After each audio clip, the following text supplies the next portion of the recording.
para sa kabuhayan ng pagsasaka? Well, hindi nila pwedeng ipagbili.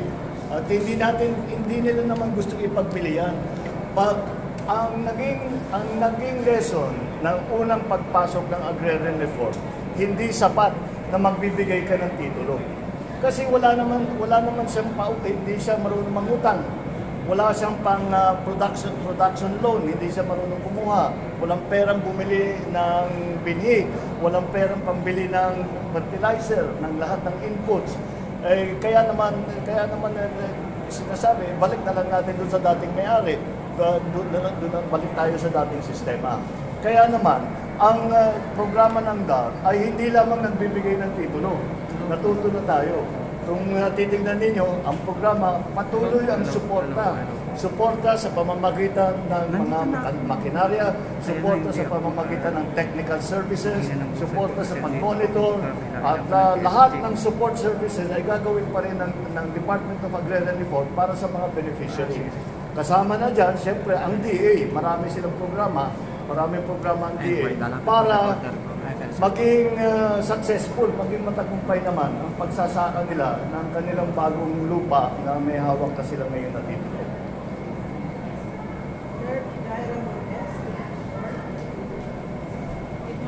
Good morning. Good morning po, Mr. President. Mr. President, napansin namin na kayo po mismo yung lumalapit sa mga tao. Sa pag-iikot-ikot niyo po, Mr. President, may nakikita po ba kayo na dapat pang ayusin? Marami. Marami pang dapat ayusin. Yung halimbawa, yung mga sa supply chains, kailangan ayusin. Yung transport cost, kailangan natin ibaba. Kasama dyan, hindi lamang yung FMR, pati na yung mga ports, agricultural ports.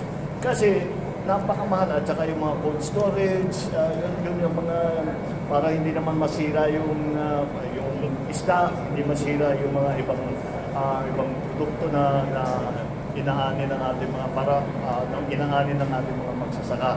Kaya marami pa rin tayong kailangan gawin. We have to fix the supply chain para sa farmer. Kailangan din natin na ipagsama ang private sector at saka yung gobyerno.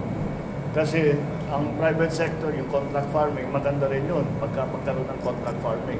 So, isa yun, parang kasama na yun sa sagot na tinanong kanina, na yung pag may kontrata siya ng contract farming, hindi talaga niya bibili yung lupa. At gagamitin talaga nila dahil may kita sila, pero silang hanap buhay. So, parang nalusaw lahat ng sistema nito for the last many years. Kaya kailangan buuhin ulit natin. Sir,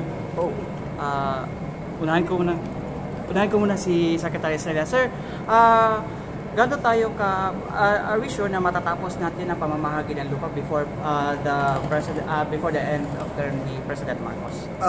Susundin namin lahat ng utos ng Presidente.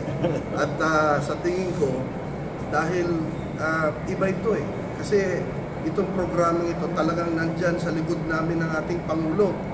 Kaya magagawa natin to, may distribute natin to. Kung hindi kaya ng mga Register of Deeds ng Bangko Sentral ng Pilipinas na mag-print ng mga titulo, i-outsource natin ito.